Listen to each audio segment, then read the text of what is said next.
is this fraught and burdened landscapes of race and legacy that tie together tonight's readers, Darryl Pinckney of the novel Black Deutschland and Margo Jefferson of the memoir Negroland.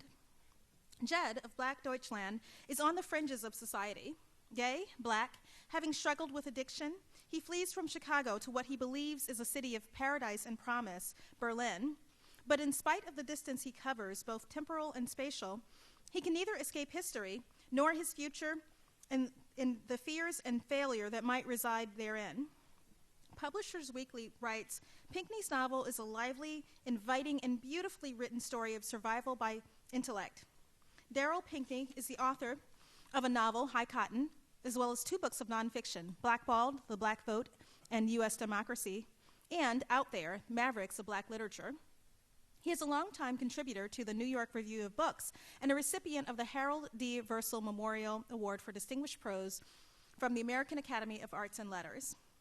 The New York Times writes of Margo Jefferson, there's sinew and grace in the way that she plays with memory, dodging here and there and burning like a photographer in a darkroom.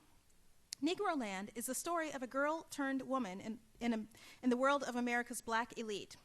The daughter of a physician and a socialite, Jefferson learned from a very early age the importance of gloved hands, pressed hair, stylish hats, and skin lighter than a paper bag. This world of being the right kind of black folk, exclusive and yet excluded, is what Margo Jefferson confronts with the candid eye of a literary critic. Jefferson won a Pulitzer Prize in 1995 for her book reviews in the New York Times, and her work has appeared in Newsweek, New York Magazine, Vogue, Harper's, and other works, and she's the author of a book of nonfiction on Michael Jackson. She is the recipient of a Guggenheim Fellowship and other accolades. Ladies and gentlemen, please welcome to the stage Darryl Pinckney and Margo Jefferson. All right, I'm going to read a section about what it was like in the 50s to watch for black families, or a black family like mine and many, to watch with this fraught anticipation our entertainers, the ones who were carrying the weight of expectation, stereotype, fighting against it, carrying that weight in the black press, in the white press, and at a time when television and the movies were, let's say, rigorously racially yes, exactly. Segregated to patrolled, meaning you'd get a scene here or whatever there. So we were always very aware of even the tiny little shades of patronization or acknowledgement that all the details of performance and theater, and in theater as well as movies, meant. So this is set in the 50s. My sister's name is Denise. Denise is in our parents' bedroom at Mother's vanity dresser. She tries on earrings and necklaces. She hazards a provocative smile.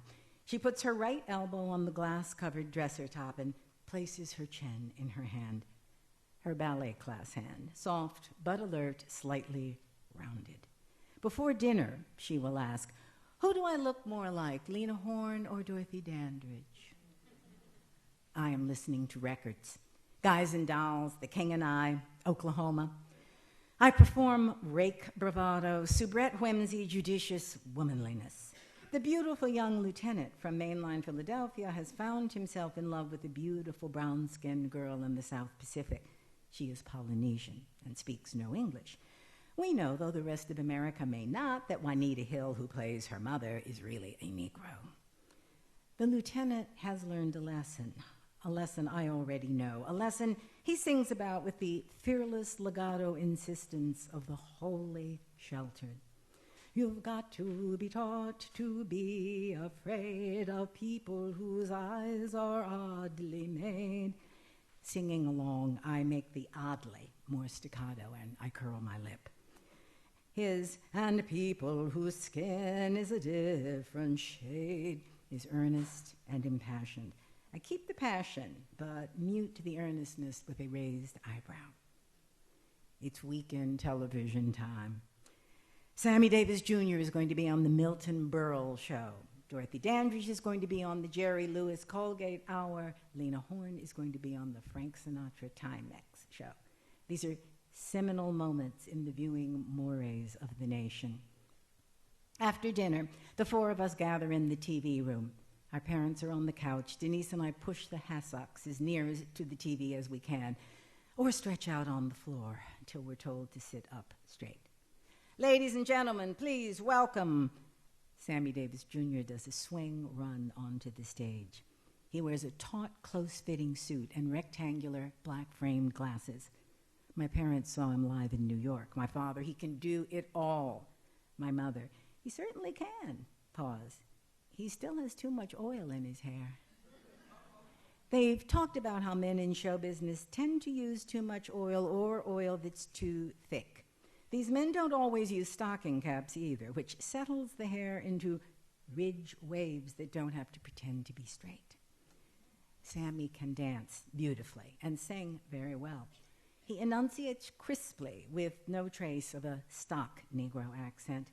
He imitates the racially neutral vocal stylings of Nat King Cole and Billy Daniels, and the racially white vocal stylings of Cary Grant, James Stewart, and James Cagney. This is cheeky and very satisfying. Daddy sits back on the couch. We hear him chuckle. Mother leans forward eagerly and taps her cigarette into the aquamarine glass ashtray.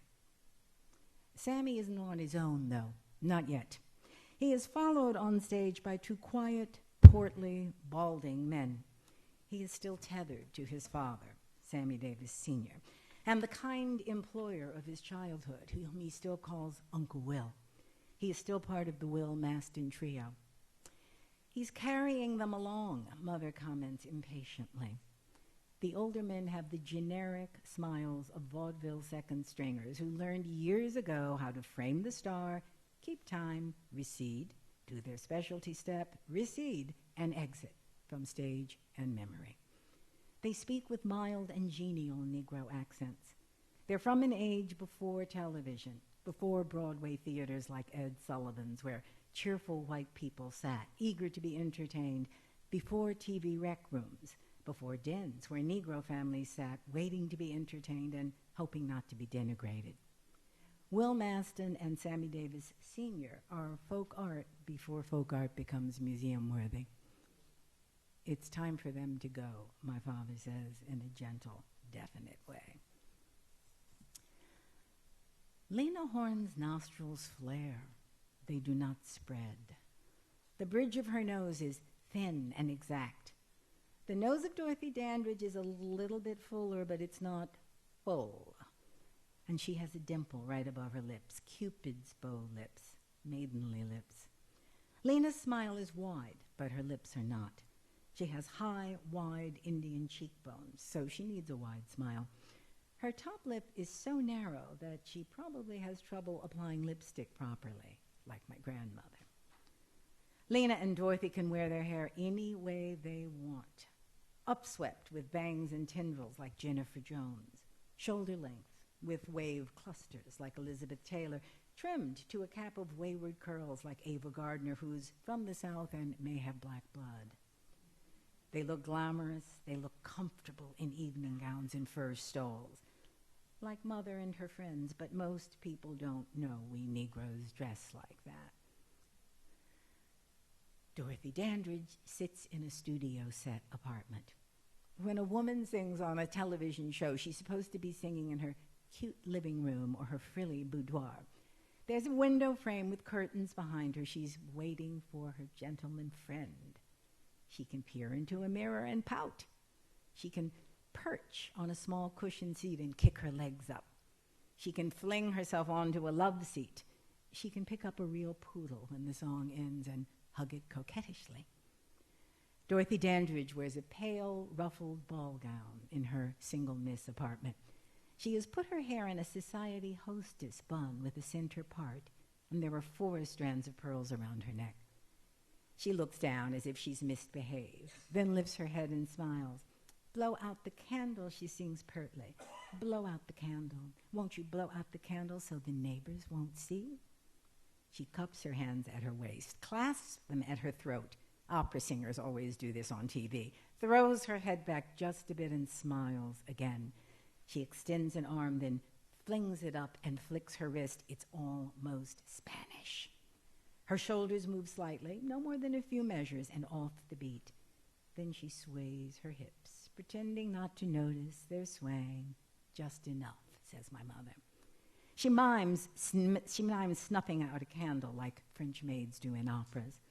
Won't you blow out the candle so there will be no scandal, and no one will know you've been kissing me? Why couldn't they give her a real song, Ellington, or a show tune, my father wants to know. He doesn't want to know, he knows, and we know too. She did the best she could with that ditty. Oh, but Lena Horne has made her way into the show tune penthouse. Lena Horne sings Cole Porter. She's wearing a black sheath with full-length see-through sleeves. The white curtains behind her curl and drape, while tearing off a game of golf. My father doesn't care about golf, but plenty of his friends do. The collar of her sheath is made of tulle netting, and it matches the cuffs. Tulle ruffles cuff her wrists. Lena Horne doesn't move her body at all. She stands in profile the whole time. Her behind is perfectly round, not big. One arm is poised at her waist, the other moves stealthily towards the fancy chair that goes with the vanity dresser that isn't on the set. She places her wrist on the chair back with extreme care. Hauteur is my mother's word. She has ballet hands, but they're a little pointed. They're show business ballet hands. She lets two fingers touch the curb of the chair and move back and forth. I just adore his asking for more. This time the I is ah, while adore comes out adore, and more, her eyes widen and stare out on more, rolls into more.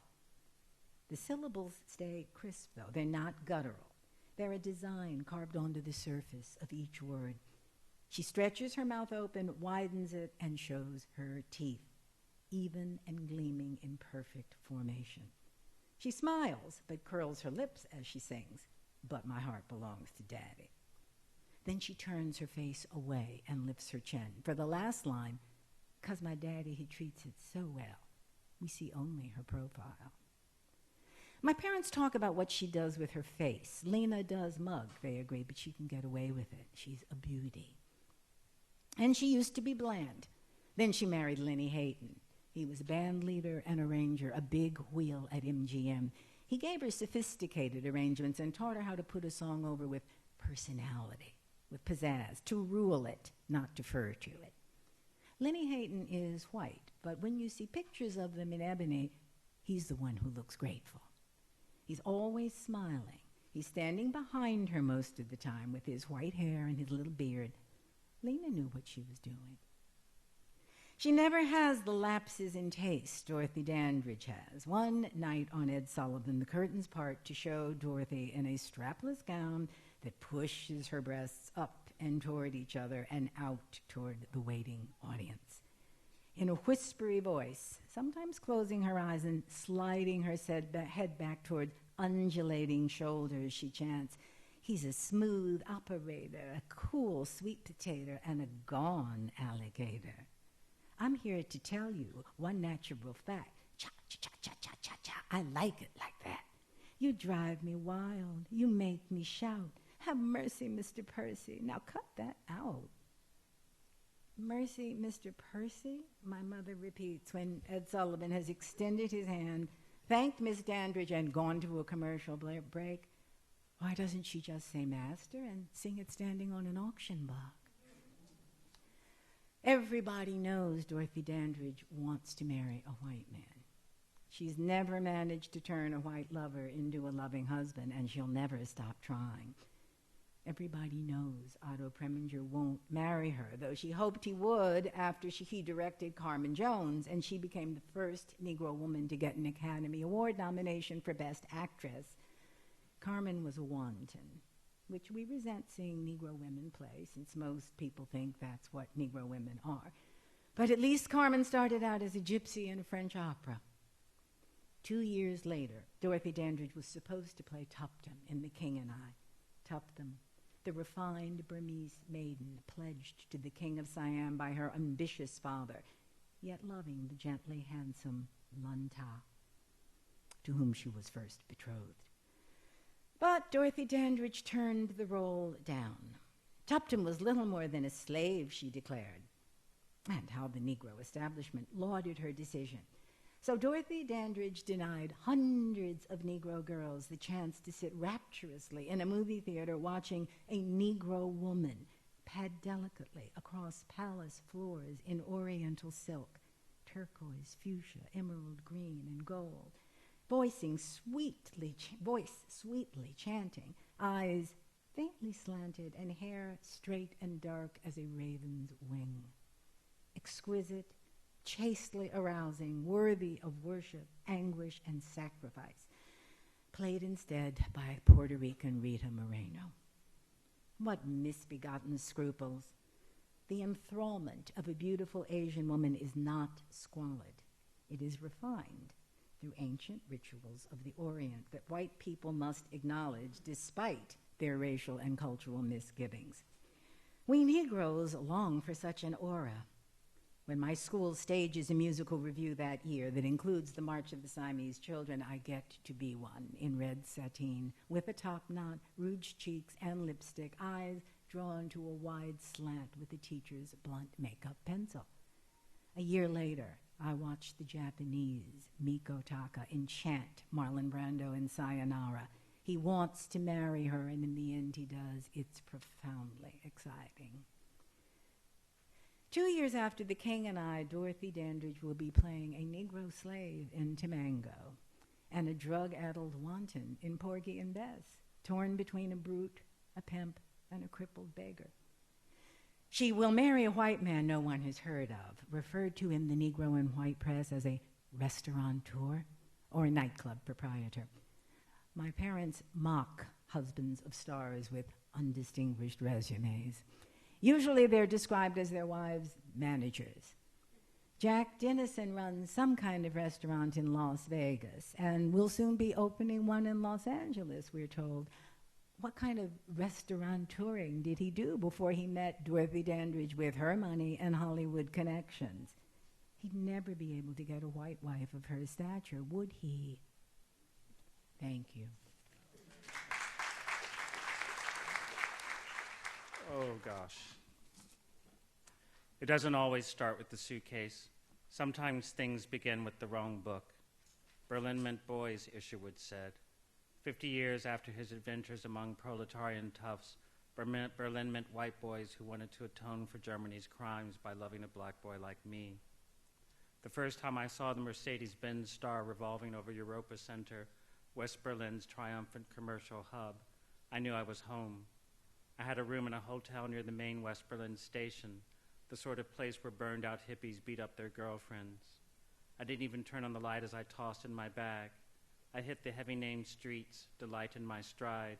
You would have thought I'd arrived in Venice, but I'd read quite a bit about how the not-old-for-Europe structures of West Berlin, stripped of decoration, felt squeezed by the post-war functionalism of the here to replace what was unremembered. I pranced to the central shopping mall. West Berlin was the outpost of Western prosperity, the floating island of neon and pleasure deep inside communist territory. This was its core. I'd read that after the construction of the Berlin Wall, both sides wanted to distract their populations from the border cutting through the heart of the capital. Each side created its own new city center away from the wall. East Berlin had Alexanderplatz, dominated by the giant needle and revolving restaurant of a television tower visible for miles. West Berlin had Europa Center, a wall of steel and glass, a courtyard of shops and offices nestled beside an office tower, the only one of its kind in the city when erected in 1961. It blocked out, psychologically, the wall of mortar and wire that ran parallel along the same north-south axis, dividing east from west.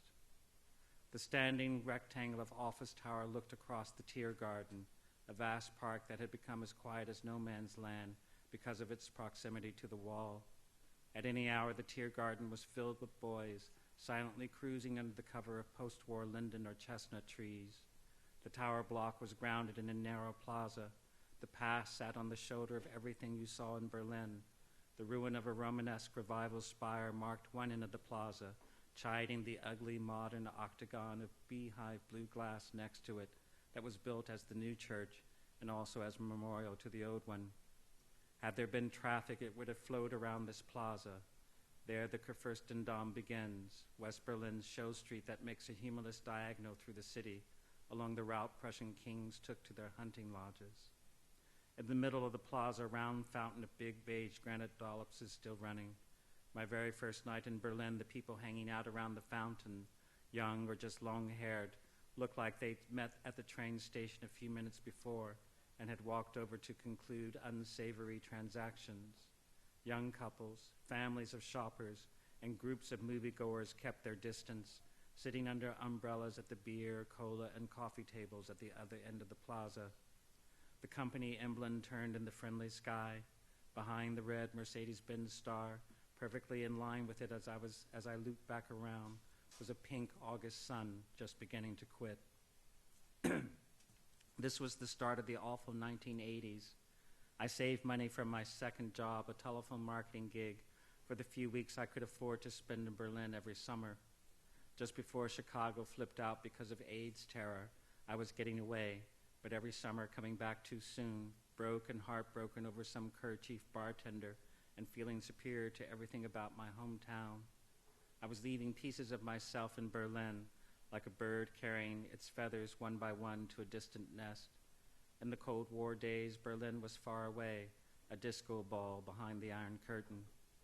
I smoked menthols on bar stools, snorted lines in paperless stalls, and threw up on corners all over the near North Side, protected by my dream of eventual escape. Though born in Chicago, I was just passing through. Whatever had happened in the Golden Rectangle, whatever was going down on the South Side did not matter. I may have fallen apart in the city of my birth, but the city of my rebirth would see me put back together again. My real life of the happiness I deserved would begin once I got over there and stayed. What had not happened in Chicago would finally happen in Berlin, the city that owed me and loved my fantasies. I was idiotic during my first visit to Berlin. I bought drinks 3 nights running for a sour-smelling old man who told me he had inherited from his father the most rare footage in Europe, 27 seconds of Nijinsky dancing. Of course, the film was held in the bank. He'd invite me special to see it. It used to be Aimez-vous Paris that the black GI ran to, my dad said, rolling slowly in his chair up to and back from his desk. But you and your cousin can't get enough of that Sprechen Sie jive? I didn't tell him that because I'd been in a bar all day, I'd snored through the Berlin Philharmonic concert that my cousin had taken me to. I forgave before anyone else did the young, blind prowler I had been, who drank as though Weimar culture could be got through the bottle. After those few summers of desperate rehearsal, tourist make-believe, I was recently sober and alone in a train compartment about to be locked tight for the border crossing between the fast-driving exhibitionist German Federal Republic and the paranoid German Democratic Republic with its harsh fuels. I'd left Chicago behind for good. I was inordinately proud of my one-way ticket. I'd become that person I so admired, the black American expatriate. Branches of the same people who are black in the valley are white on the mountain, Frederick Douglass said. The beautiful hair of the Nubian becomes frizzled as he approaches the great Sahara, he added. Mad, unknowable people were hijacking planes over Europe and setting off bombs at the Frankfurt International Airport the summer I came back to West Berlin ready for adult life, willing to register with the police. My new job came with what I considered glamorous international paperwork. The address I was going to wasn't far, and I could nod to the Mercedes-Benz star. I always let it know when I was back in town, as the taxi turned in the opposite direction onto the Kurfürstendamm. The city arched its back in the sandy heat. My cousin Cello and her husband and their 4 children and a nanny from Stratford-upon-Avon lived not far from the seedy zoo station, but their address was historic bourgeois Berlin. The street doors were heavy polished oak, and the front staircase wide, slippery oak. Their apartment had 4 balconies. It was an apartment that went on and on around the whole side of the corner building with high ceilings, even in the maid's room where, as I discovered, cello intended to install me. I tripped over my baby, cello said when she opened the door. She bounced a shrieking brown toddler with beautiful long curls in her arms as two other gorgeous little honey-colored boys reached up and tried to tickle his toes. Remember peanut brittle, she asked. Her boys had big eyes. I shrugged and cello cupped the screaming head, turning her baby away from my raised hand. The long, sleeveless, pale blue satiny dress she wore looked like a nightgown. She had on silk stockings in August and glistening black and white saddle Oxfords with rounded toes. To me, she looked like the music she studied, mostly because of her hair. She was a throwback to our great-grandmother's locks, got from some slave master. Instead, we'd say Cherokee. Her hair came from our Indian blood. It was the only thing she had on her sister, her lack of acquaintance with the hot comb. She didn't have to suffer for white girl-like hair. Her nap was soft. She piled her amazingly long, undulating black hair on top of her head or dismissed it over her neck with wide combs. Her attitude toward her hair was as striking as its abundance. Look, okay, I have good hair, as it used to be called in Negro America. Fine, not frizzy, but I'm not going to let it mean anything to me. Otherwise, cello was the color of a Snickers bar and had a large nose and lips copied from Monterey. She was tall, one of those girls who would have been comforted by the publication of Jackie Onassis's shoe size in the Detroit Free Press. Her ample hips gave her her music camp nickname, which she was instantly proud of. Men noticed her breast. Her posture was incredible, but her eyes were too small for her face. She did not get her mother's big eyes. She got the raisins of her father's side of the family, my side.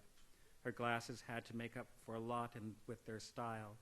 It was because of her eyes that other women, including her mother, felt that there were other women out there prettier than cello. That made them generous about her brilliance as a pianist.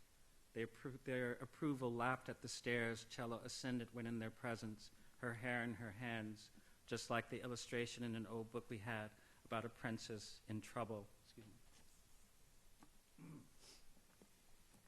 Cello kicked at the tricycle that apparently had been involved in the collision of mother and child. Bad tricycle, she said in German. The older boys started kicking at the various toys that had turned the spacious foyer into a mess. The entrance hall framed 3 sets of double doors, one set of which opened onto a large salon, also chaotic from child's play. An American fire truck that the children could ride was parked under a long black piano, which seemed to have rolled to rest where it was, not wholly in the corner, blocking the way to another room. Everything in the room felt as if it had been flung there. Tables and telephone books and little wooden musical pipes and tiny drums and tiny T-shirts and Beethoven scores and plastic juice cartons with built-in straws. "Who are you?" the oldest repeated in English. "I'm Jed." I was nervous about saying even the simplest things in German to a child, but I again asked him his name. Once more he didn't reply and hopped away. "Otto," cello said, putting her hollering youngest on the parquet. A hefty young white girl looked out from behind a door. "Why aren't you in the kitchen? Where's Hildegard?" The rosy-faced brunette scooted back down the corridor, agile in stretch pants she ought not to have had on. Cello lifted her boy again. "I just so happened to have been tested while in the rehab. The reason I'd not looked up cello the last 2 summers I came to Berlin was that she told my mom that she could not have me around her children unless I had the AIDS test. I was secretly relieved not to have her reporting stateside about me, as if people couldn't have seen for themselves had they wanted to." Now cello was ready to help me in my starting over. She was showing me around the apartment, though I'd been there when they moved in 3 years before. By the end of that visit, I was sweaty in the mirror at the bathroom I kept adjourning to. I was not good enough at anything or good-looking enough to get away with being dirty, she said then. She'd kept me at arm's length since, but cello was good at wiping the slate clean. "You remember where the kitchen is," she said in German. Back in Chicago, I was her cousin, but sometimes in Berlin, she'd made it clear to me that I was her second cousin, a distant family obligation from the United States, a country relation she had to do something for. The boy in her arms and his 6-year-old and 5-year-old brothers trailing us down the hall that let in light from 2 sides were hardly kin to me.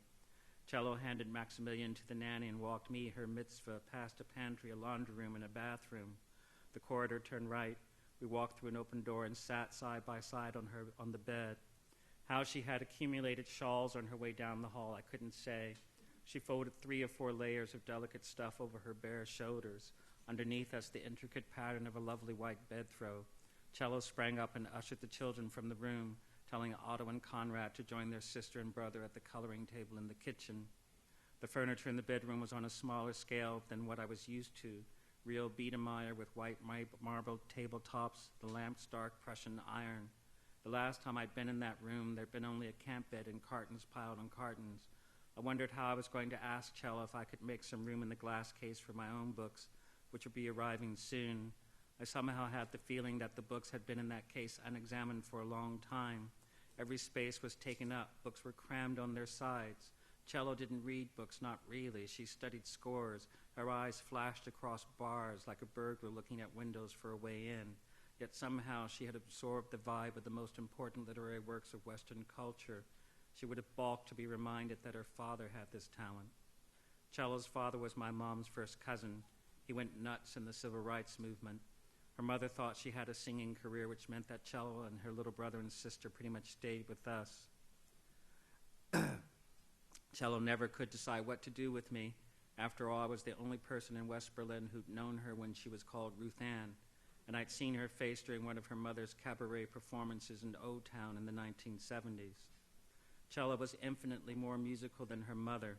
The gap between them in regard to absolutely everything about music, from degree of talent to the type of music that engaged them, was deeply painful to Cello. It was my mom who called the blind piano tuner, got Cello to lessons, and discussed her next steps with her teachers, and no one more than Cello wanted her mother to be too wrapped up in her own singing lessons and choir practice to pay much attention to Cello's day-to-day development. Cello had a life of her own elsewhere, behind the Temple of the Art Institute, at the American Conservatory of Music, then on to the Chicago Musical College. She was set apart by her destiny. She was not expected to look after her brother and sister. She was never asked to go to the store.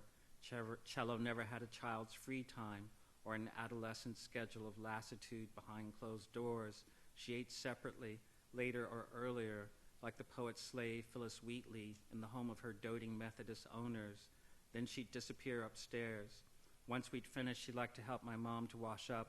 We often had my mother's social causes in the form of women bums and female cons staying with us, but Mom didn't like for anyone else to help her to do the dishes except Cello, no matter how many had been at the dinner table. My mom was the person she talked to. Mom was the one in the family who knew the Chopin fantasy impromptu when she heard it, and just what it would take for Cello to learn it as well as she wanted to. Cello practiced 2 hours a day downtown and then was driven home, where she played some more. But sometimes she sat on Mom's piano bench not playing. She had to take out some of the music stuffed in the seat in order to get it flat. She liked to costume herself in an ankle-length pale blue taffeta gown and sit there, head bowed, hands folded in her lap, lights low.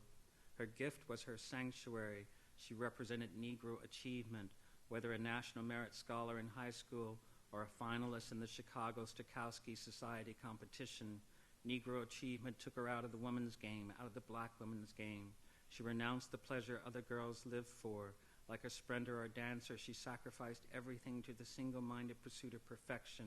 She was going to give up everything for her art, and because she was a black artist, people around her who didn't understand the music added, her attainments as an artist were also going to count in the freedom struggle.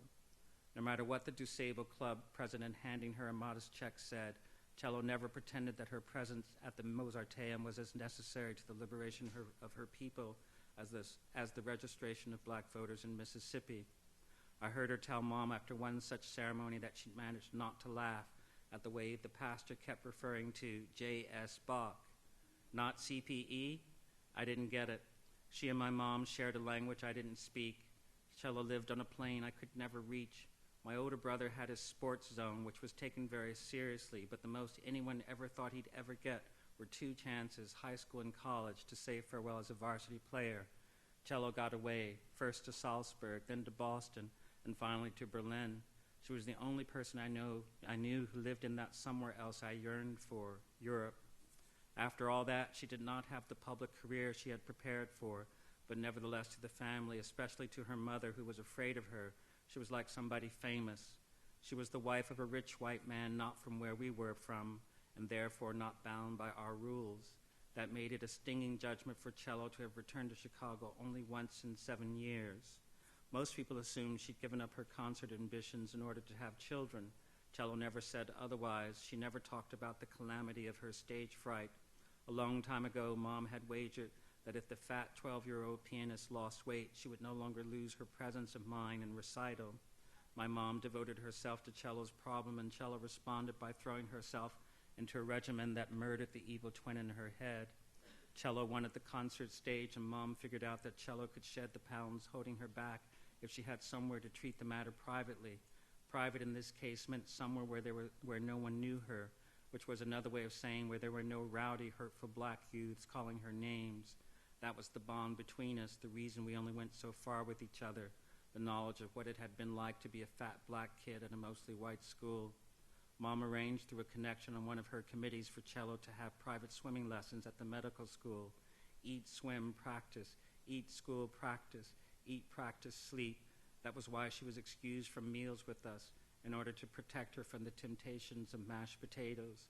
She ate small portions of regulated this and measured that all day long. Her mother couldn't handle a daughter with such special needs, and there were times when cello came to stay not because things were unstable at home again, but because Mom believed that cello had a better chance of staying on course under our roof. For plenty of obvious reasons, she binged if around her father and mother for too long. Mom would insist on taking cello's brother and sister as well. Eat, swim, practice, eat, school, practice, and the more of the same until she made it to sleep. In every room of the house, a clinic of the self was in progress. Mom was a missionary, and we, her children, were an indigenous people. She liked to feel us striving to better ourselves. Television was strictly controlled, but cello was an altogether different story. The weight loss program worked. It took 5 years, but it worked, and cello went off to auditions that she and Mom both believed had a chance at last of going well. I'd come a month early to settle in, but really to be alone, to drift down memory's canals while the family was away. But they weren't going on holiday after all, and so for those first 31 days, my beautiful August, I kept family hours. It had not been blue-black for long when I got into bed with a starchy-feeling towel, and I got up when I heard the nanny whining all the way from the kitchen about the mess the children were making already. I'd stayed away from the architect's workshop. The new one was still being set up, and they weren't expecting me until September. Rosa Montag wasn't back in Berlin yet. I went to the new state library. Mostly I walked the passageways, train tracks, and dead ends by the river in the old warehouse district northwest of the Reichstag, where Rosa Montag, this architect he's going to work for, was to realize some of his schemes about restoring our living spaces to a human scale. So much of it was off limits and covered up I couldn't guess what was going on. I was also staying out of the apartment. Cello made no demands on me. She didn't want me too involved with her family. She treated me like a convalescent. She was watching me. I wish she hadn't told her mother-in-law that I was in AA, because brave Frau Schutzberg gave my hand a squeeze when they had me out to Wannsee for Sunday lunch. She was encouraging me not to end up drunk and behind the wheel. I was staying out of the apartment so I wouldn't be smoking in their house. I was free to do so in my room with the window open, but I wanted to impress Cello and her husband that I was doing my part to keep clean the air their children breathed. She'd refused to become pregnant until he quit smoking. Maybe I was also staying out of the apartment in order to be like Dram, a man who came home from work, though I had nothing to do just yet. Keeping family hours took a decision out of my hands nightly. I would head around the block for a final cigarette, but come in after 10 minutes. I turned my back on the city of orgies and joy. I was like someone on parole. I was frightened. I was worried enough that the cliches of the Alcoholics Anonymous big book were true, that I found an AA meeting in English down in the suburb of Dahlem, near the U.S. Army base. Soldiers bitched in country accents about their wives. I was afraid not to go to a meeting. Cello's good night on Saturday night after I'd been to a meeting was genuinely warm, I felt. It was true that not to drink could make a drunk feel alone and lost. When I hear recordings of Cecil Taylor live, I am once again downstairs in a West Berlin club, back in the golden age of chain smoking, drinking another glass of white wine in the free zone of staying up all night, talking out the lyric dark, and then falling still as his instrument meets the dawning light, the brewing luminosity, Taylor called it. Memory will let in the cool scenes, the hip blowouts. However, the real truth of my summer life in Berlin was held by the plastic interior of a tacky bar. Only the year before, I'd spent whole days and nights in the Shishi bar, a dive set back from a wide, leafy, deserted street behind the plaza of Europa Center. I'd hung out in the Shishi since my first trip to West Berlin. My fourth night there, I let myself be picked up by a nice French girl, and the night after that, I successfully chatted up a boy from a small West German town. I'd shaken off the sour-smelling old man with the fake Belarus act. There was a traditional high culture that cello and dram lived in, and there was an alternative high culture that I was about to go to work in. But the Berlin I lived in with my soul was around the train station and the porn theaters, the cheap lights and fried food stalls. There were also loud beer bars and serious bookstores tucked under the S-Bahn tracks. I felt at home in a bad bar that did very well. Maybe the Shishi had been in the 70s. It was listed in a gay bar in out-of-date guides, although anybody and everybody could be found there. It hardly mattered because the real business of everyone there was to drink. Addiction insulated the bar against fashion. There was a group of regulars who put in much bar time together. They were the audience for the life-changing mistakes the Shishi specialized in. It was a place where people experiencing a bad night stayed in to finish things off with meltdowns, blackouts, fistfights, seizures. Sex was just the messy afterthought, something to do when daylight hit. "What time do you close here?" I asked Zippy, the owner, my first night at the Shishi. She lifted her head from the bar. "We are never closed here." In all of my walks when first back in Berlin as a recovering alcoholic, I never let myself go to Europa Center. If I got out at Zoo Station, I took a long roundabout way to Cello's apartment just to avoid going by the old smells and sights, avoid people, places, and things I wanted someone to say at my AA meeting in Dahlem because I'd yet to open my mouth in that meeting. Back up at the center of town, I'd walk with my final cigarette of the day and look down the Kudamm toward the bright intersection and the street that led up to the train station. I could feel my steps continuing. I always loved the sound of my footsteps in Berlin, the Negro in Europe. I knew they'd be there at the Shishi. It was never too early for Adele to slap a wet towel on the bar, and Zippy to slam the cash register. There was always a fight going on between them. There were always drinks of some kind sitting in front of them. Maybe Big Dash had come in reeking of Indian spices. I could see them, some of whom I'd groped, quiet because it was early yet, drinking fast, their cigarette packs and fancy lighters on the bar, on their way to not needing to drink as fast, and not one of them thinking of me. Alcohol wasn't thinking of me either. You cannot one-up someone who has dumped you, but my former love, white wine, was showing that to be not always the case. I left white wine, yet when I stood there on the Kudamm with the sky blue behind me and the east ahead of me, end of summer dark, it was white wine that was over me already and in the arms of someone else. Thank you.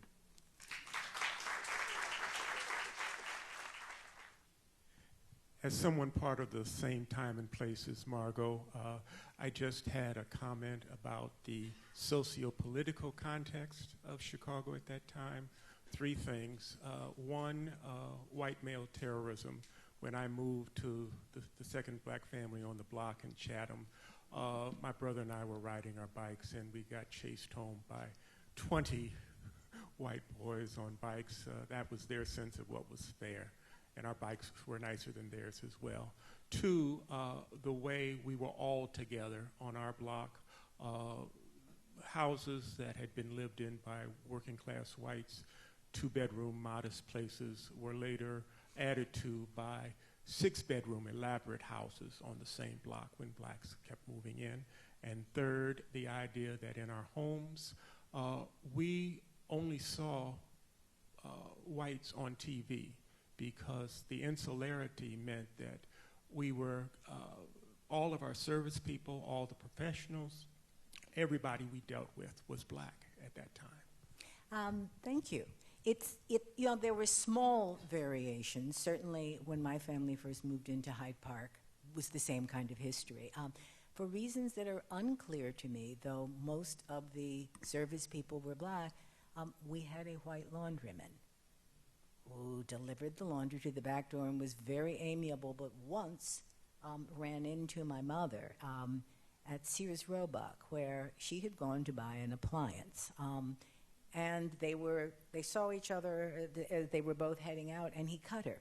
He just ignored and she came home, and she said, "I saw Wally," and he tried not to speak to me.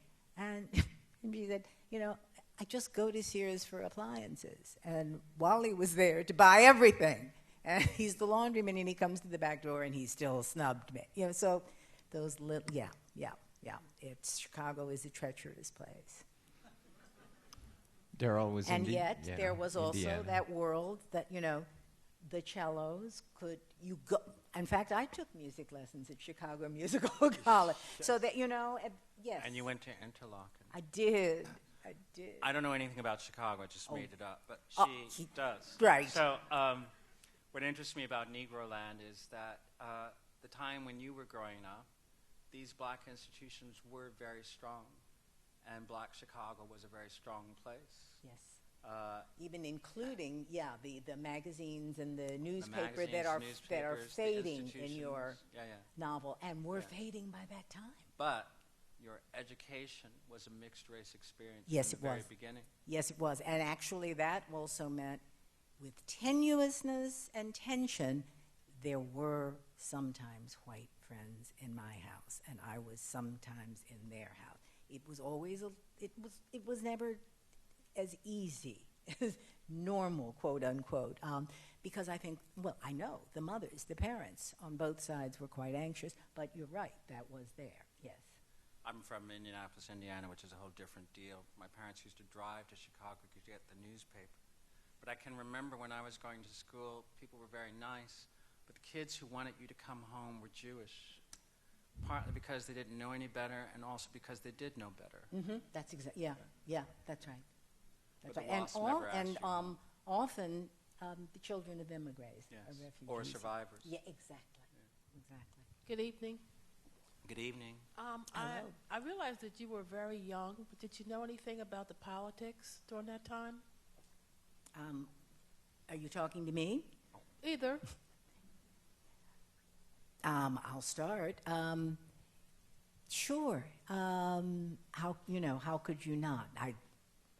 You got magazines, you saw television. I was perfectly aware, however I chose to process it, that, my sister and I were going to a white school, a progressive, protected one, but nevertheless that, at the same time, these images of vicious attempts to integrate schools with black children, white schools in the South, were going on. Yeah, we read The Defender, we read Ebony.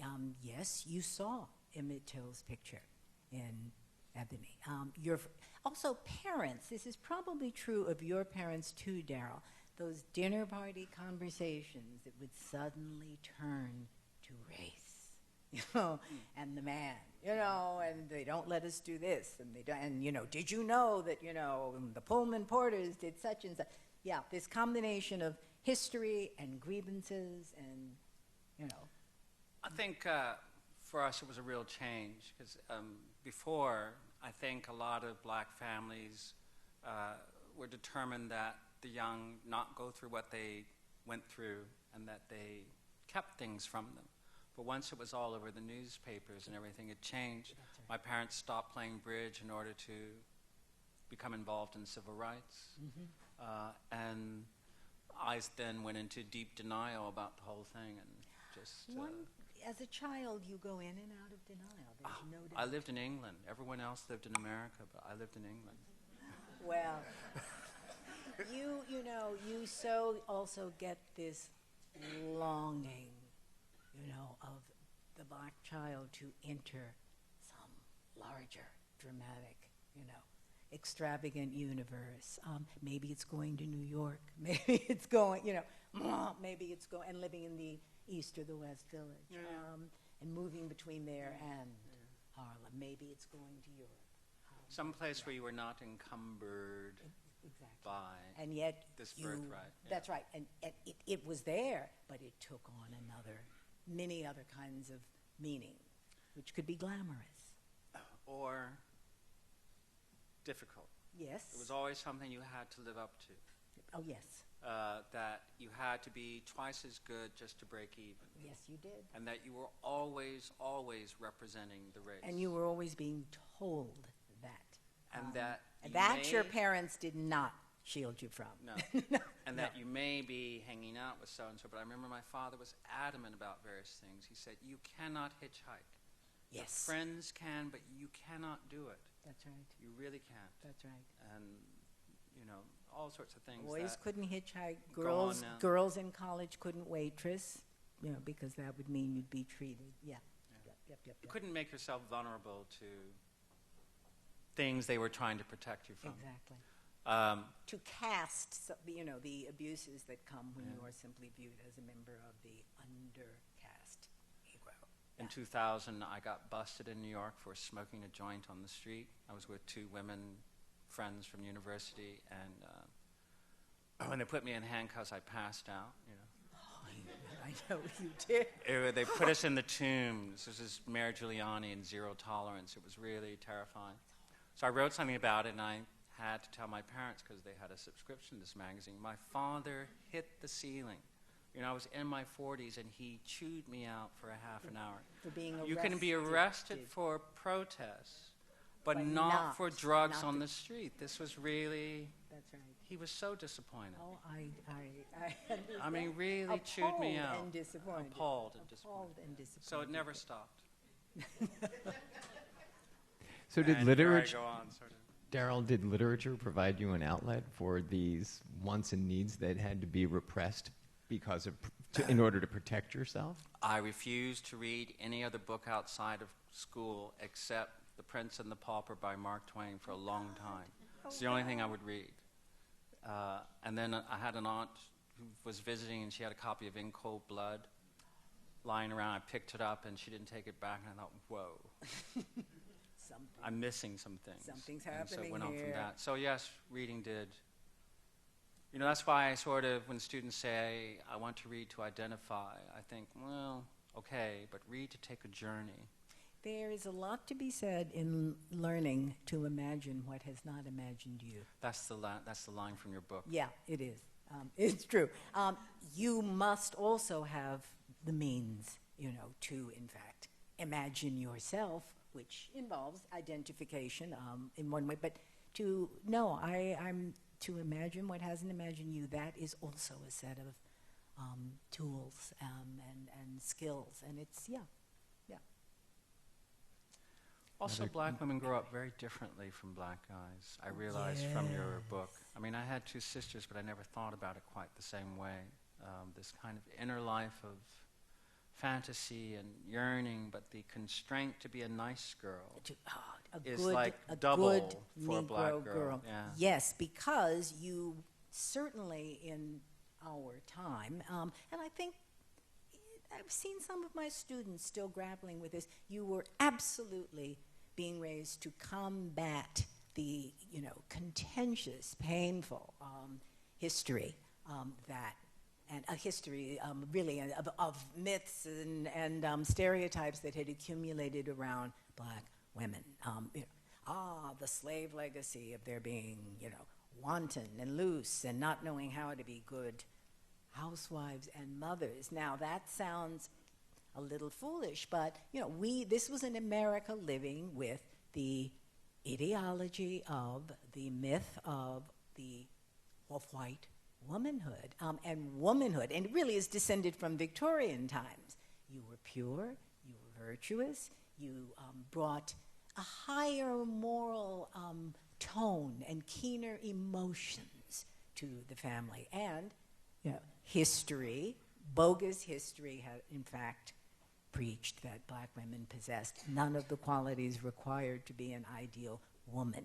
So while we were supposed to achieve, in a way not unlike men, we were also supposed to achieve this model of Anglo-Saxon upper middle class womanhood.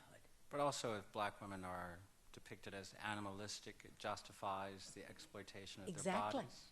Exactly. I think Zora Neale Hurston wrote Their Eyes Were Watching God in order to show a black woman capable of romantic love without lasciviousness. At a time when that's all there was. I think that's absolutely right. She had a mind, an intelligence, a body, all of the above. And she made choices.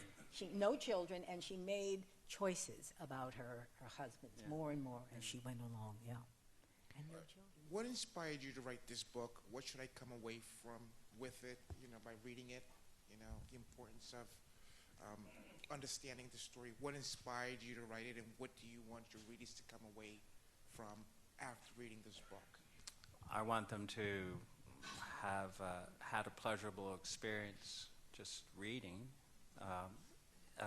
It's fiction, but it contains the truth of my feeling for Berlin.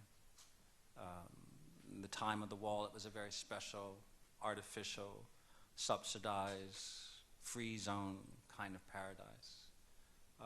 So I think what I want people to think about is just this very a memorial to the city that won't come back. Probably took me a long time to realize that the freedom of Berlin depended on the unfreedom of a lot of people around it. So is that. And then, Richard Wright and Ralph Ellison chose Russian literature as their 19th century antecedents because they thought 19th century American literature was just too racist.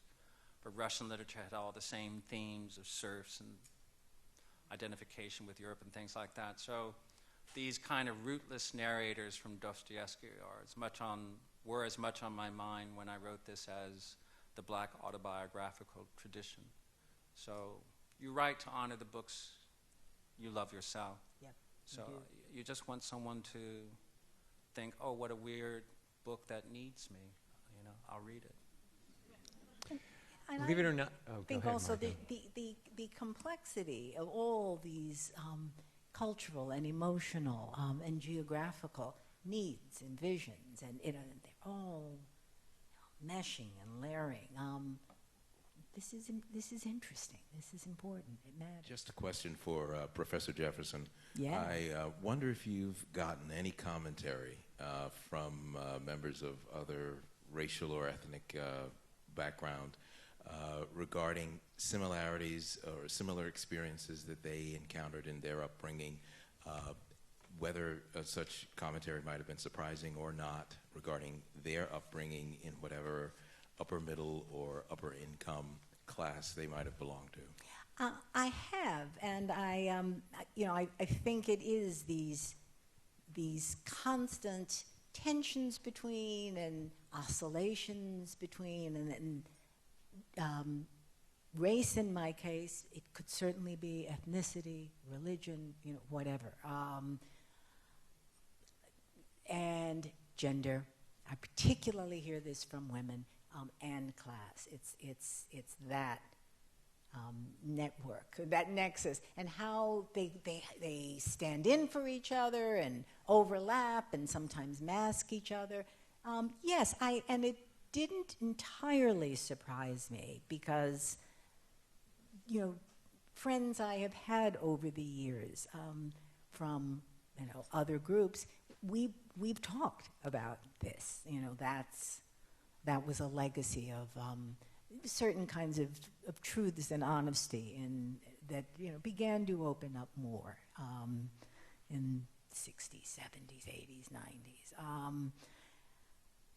90s. So not shocking, but interesting. What directions it comes from, and what matters most, what stings most in people's memories.